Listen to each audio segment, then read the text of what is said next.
Hello students, कैसे हैं आप? स्टूडेंट्स मैं आशा करता हूँ आप लोग सभी अच्छे होंगे, स्वस्थ होंगे। स्टूडेंट्स हम लोग अपना 8 चैप्टर पढ़ेंगे, तो इसमें 8 चैप्टर में एक्सरसाइज 8.3 है, उसका 8th क्वेश्चन देख लेते हैं। Find the amount and compound interest. Find the amount and compound interest on ₹10,000 for 1/2 years, यानी 1.5 years at 10% per annum compounded half yearly. What would this interest be more than the interest he would get if it was compounded annually? ठीक है students, तो students हम इसका solution start कर लेते हैं। ठीक है, तो हियर मैंने पहले थोड़ा लिख लिया है। प्रिंसिपल आपका 10,000 है, रेट है 10% पर एनम, और क्योंकि ये यहाँ पे ऊपर दे रखा है यहाँ पे half yearly, compounded half yearly, तो हमने रेट को आधा कर दिया।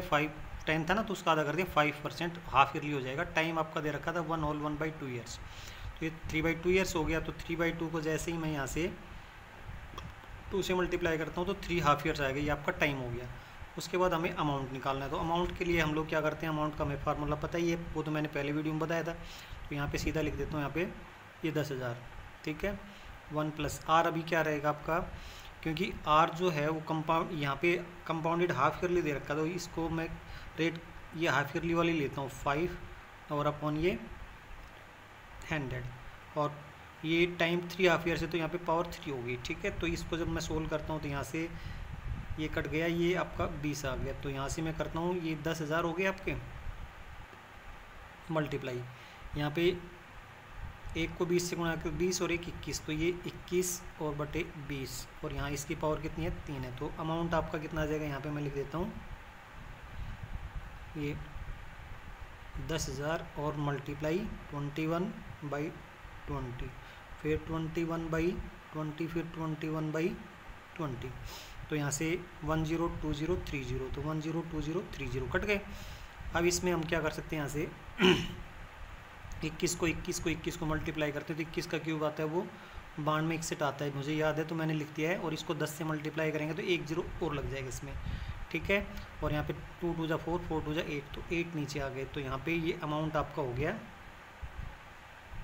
ये इतने रुपीज़, ठीक है। तो इसमें हम करते हैं, यहाँ से ये 8 से जब डिवाइड करते हैं तो इसको 8 से डिवाइड करने के बाद हमें मिलेगा 11,576 रुपये 25 पैसे, ठीक है। तो ये हम डिवाइड करते हैं इसको 92,610 को 8 से, तो यहाँ पे आएगा आपका 11,576 और ये 25 पैसे, ठीक है। तो ये आपका अमाउंट आ गया। उसके बाद हम लोग यहाँ से CI कंपाउंड इंटरेस्ट निकालते हैं। तो कंपाउंड इंटरेस्ट के लिए आपका 11,576 25 पैसे अलग से हैं, और ये 10,000 रुपये इसमें से माइनस कर देते हैं, ठीक है। तो CI आपका कंपाउंड इंटरेस्ट कितना आ जाएगा रुपीज़, तो ये कितना आ जाएगा 1,576 आ जाएगा। कितना आएगा ये 1,576 रुपये 25 पैसे। तो यहाँ से ये 1,576 रुपये और 25 पैसे आ जाएगा। ये आपका कंपाउंड इंटरेस्ट होगा जब आपका जो इंटरेस्ट है कंपाउंडेड हाफ ईयरली कैलकुलेट किया जाता है तब। उसके बाद हम लोग क्या देखते हैं यहाँ से, उसके बाद हम लोग देखते हैं यहाँ से कह रहा है कि कंपाउंडेड एनुअली अगर उसको कैलकुलेट किया जाता है तो ये कितना इंटरेस्ट बनता है। तो यहाँ पे फिर हम यहाँ से इसका अमाउंट, दूसरे केस में हम जब जो कंपाउंड इंटरेस्ट है एनुअली कैलकुलेट किया जाता है तो उसका इस केस में हम बनाते हैं यहाँ से, तो उसमें हमारा फिर क्या रहेगा अमाउंट इस केस में, तो ये आपका P तो उतना ही रहेगा, यहाँ पे 1 + R/100 और पावर इसकी T। तो अभी ये जो केस है उसमें हम P कितना लिखते हैं यहाँ से 10,000, 1 + R। अभी R क्या है आपका, यहाँ पे कंपाउंडेड एनुअली है ना, कंपाउंडेड एनुअली, यहाँ पे कंपाउंडेड एनुअली है, तो यहाँ पे ये जो रेट है पर एनम का लगेगा यहाँ से 10/100। और कितने साल पूरे हैं आपके, कितने साल हैं यहाँ से हैं 1 ईयर कंप्लीट है, तो 1 ईयर इसकी पावर 1, और फिर ये आधा ईयर और है, आधा साल और है। तो आधे साल के लिए हमें क्या करना है 1+, तो रेट है वो आधा करना पड़ेगा, तो रेट आधा करेंगे तो यहाँ पे क्या आएगा 5% आ जाएगा। रेट यहाँ पे 10% था तो ये 5%, तो 5/100 आ जाएगा। और इसकी पावर भी, क्योंकि आधा साल यहाँ पे क्या है, एक ही बार है यहाँ पे, ठीक। तो ये आ जाएगा। इस तरह से आपको इसको सोल्व करना है। तो यहाँ पे कट कर देता हूँ इसको यहाँ से, और यहाँ से किया तो ये 20 आ गया। तो अमाउंट आपका यहाँ पे कितना रहेगा 10,000 हो गया, और मल्टीप्लाई ये क्या रहेगा 11/10, और ये मल्टीप्लाई क्या हो गया ये 21 और 20 रहेगा, ठीक है। तो यहाँ से इसको मैं कट कर देता हूँ 1020, तो 1020, ठीक है। अभी हम क्या करते हैं भाई, यहाँ से अमाउंट आपका कितना हो जाएगा, 21 को 11 से मल्टीप्लाई कर देते हैं तो 21 और 11 को जब मल्टीप्लाई करते हैं तो आता है 21 और ये 21, तो 1 3 तो 231 आ गया। तो यहाँ से 231 और इसके आगे 2 जीरो और आ गए और ये 2 से डिवाइड कर देते हैं। तो 2 से डिवाइड करते हैं तो अमाउंट आपका यहाँ पे कितना रहेगा, रुपीज़।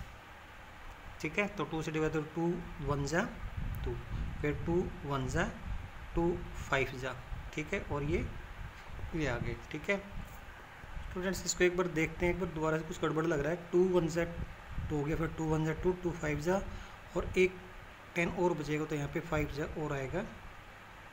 ठीक है, तो ये 5, तो ये 11,550 हो गए। तो यहाँ पे लास्ट में अमाउंट आपका यहीं पे हो गया। तो थोड़ा साफ लिख देता हूँ, रुपीज़ 11,550 ये अमाउंट आ गया। अभी इसके बाद हम कंपाउंड इंटरेस्ट निकालते हैं, तो कंपाउंड इंटरेस्ट 11,550 और माइनस 10,000 रुपये ये इसमें। तो कंपाउंड इंटरेस्ट आपका कितना हुआ, 1550, हमने 1550 रुपये निकाल दिए। तो अब यहाँ पे ये पूछा है कि भाई कौन सा कंपाउंड इंटरेस्ट ज़्यादा है, अगर वो एनुअली कैलकुलेट करते हैं और हाफ ईयरली कैलकुलेट करते हैं। तो ये इसमें पूछा है कि would this interest be more than the interest he would get if it was compounded annually. तो ये लास्ट में आपका आंसर रहेगा, इसमें आपको यस लिखना है।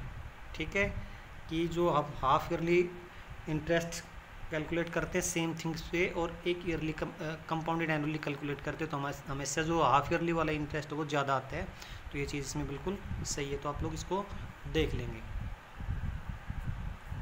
तो स्टूडेंट्स अभी हम अपना 9th क्वेश्चन देख लेते हैं। Find the amount which Ram will be get on rupees, ये 4096 है, और if he gave it for 18 months, 18 months आपका टाइम है, 18 मंथ्स दे रखा है, at 12/1/2% per annum, interest being compounded half yearly, interest वो हाफ ईयरली कैलकुलेट करना है। ठीक है, तो इसमें थोड़ा सा हमें कम ज़्यादा करना पड़ेगा। तो देख लेते हैं यहाँ से, यहाँ पर ये आपका आंसर यहाँ से स्टार्ट कर देता हूँ, और पी है वो कितना है, रुपीज़ 4096, और रेट है वो आपका 12/1/2% पी ए है। तो कंपाउंडेड हाफ ईयरली है, तो रेट को हम चेंज कर देंगे थोड़ा, तो इसका कितना हो गया 25/2 है ना, तो रेट को आधा करते हैं, तो आधा करते हैं तो 1/2, तो ये आ गया आर जो है ये आपका यहाँ से क्या आएगा, आर रेट जो है वो आपका आ गया 25/4% हाफ ईयरली। ठीक है, ये रेट हो गया। अभी आपका टाइम है वो भी देख लेते हैं, टाइम क्या है आपका, टाइम है 18 मंथ्स, 18 मंथ्स है। तो टाइम को हम लोग क्या करते हैं, यहाँ से हाफ ईयर में बदलते हैं, तो 6 मंथ का हाफ ईयर होता है, तो 12 मंथ का दूसरा हाफ ईयर और 18 मंथ का तीसरा हाफ ईयर। तो टाइम हम सीधा सीधा यहाँ पे कर सकते हैं टाइम के लिए, यानी हाफ ईयर मतलब ग्रुप ऑफ 6, हाफ ईयर का मतलब ग्रुप ऑफ 6 मंथ। तो यहाँ पे 6 मंथ के ग्रुप बनाएंगे तो 3 बन जाएंगे, तो टाइम का मतलब क्या है, यहाँ पे 3 हाफ ईयर्स बन गए, हाफ ईयर्स। ठीक है, तो ये टाइम हो गया आपका यहाँ से, और ये यहाँ से ये वाला आपका रेट हो गया है, और प्रिंसिपल आपका ये हो गया। ये तीनों चीज़ें हमें यूज करनी है। तो अमाउंट का भी हम फार्मूला लगा लेते हैं। अमाउंट का फार्मूला क्या है, P1 + R/100 और पावर इसकी T। तो यहाँ से अमाउंट कितना हो जाएगा, तो ये P कितना आपका 4096, और यहाँ से 1 + R कितना, यहाँ पे ये R ये वाला लेना है 25/4, और अपॉन 100 है, तो इसके नीचे मैं 100 कर देता हूँ, और इसकी पावर कितनी कर देता हूँ 3 हाफ ईयर है, क्योंकि हाफ ईयर में मैंने बदल दिया इसको, तो यहाँ पे 3 हो जाएगा। तो यहाँ से इसको जब हम सोल्व करते हैं तो क्या आएगा, स्टूडेंट्स देख लेते हैं यहाँ से। तो ये अमाउंट आपको हो जाएगा, तो ये 4096, तो ये हो गए मल्टीप्लाई। अब इसको कट कर देता हूँ यहाँ से, इसको मैं कट करता हूँ, तो ये 1 जा और ये 4 जा, तो ये आपका हो गया 1 और 1/16 और पावर इसकी 3। तो थोड़ा सा इसको और सोल्व करता हूँ मैं यहाँ से अमाउंट में, तो ये आपका कितना हो जाएगा 4096 और मल्टीप्लाई, ये यहाँ से 16 है ना, तो यहाँ इसको 16 को 1 से किया तो 16 1 जा 16 और ये 1 जोड़ा तो 17, तो ये आ जाएगा आपका 17/16 और ये 17/16, और क्योंकि पावर 3 है तो यहाँ पे 17/16 17/16 हो गया। तो अब इसको जब हमें पता है कि 16 का जो क्यूब है वो ये आता है, तो यहाँ से 16 को ये मैं कट कर देता हूँ, तो यहाँ पे अमाउंट आपका कितना रहेगा, अमाउंट, ठीक है।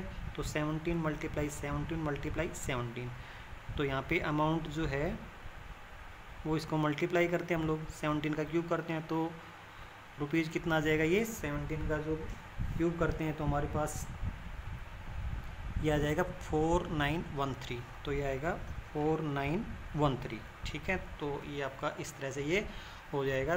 तो ये आपका जो अमाउंट उसने जो क्या नाम इसने ये राम ने जो बोरो किया था उसके लिए उसको कितने 18 महीने के बाद कितने रुपए देने पड़ेंगे, 4913 रुपये देने पड़ेंगे, ठीक है स्टूडेंट्स। तो स्टूडेंट्स अभी हमारा होमवर्क का टाइम हो गया, तो होमवर्क में हमें क्या करना है, सोल्व एक्सरसाइज 8.3 इन फेयर नोटबुक, और ये एनसीईआरटी सेक्शन से आपको कर लेना है।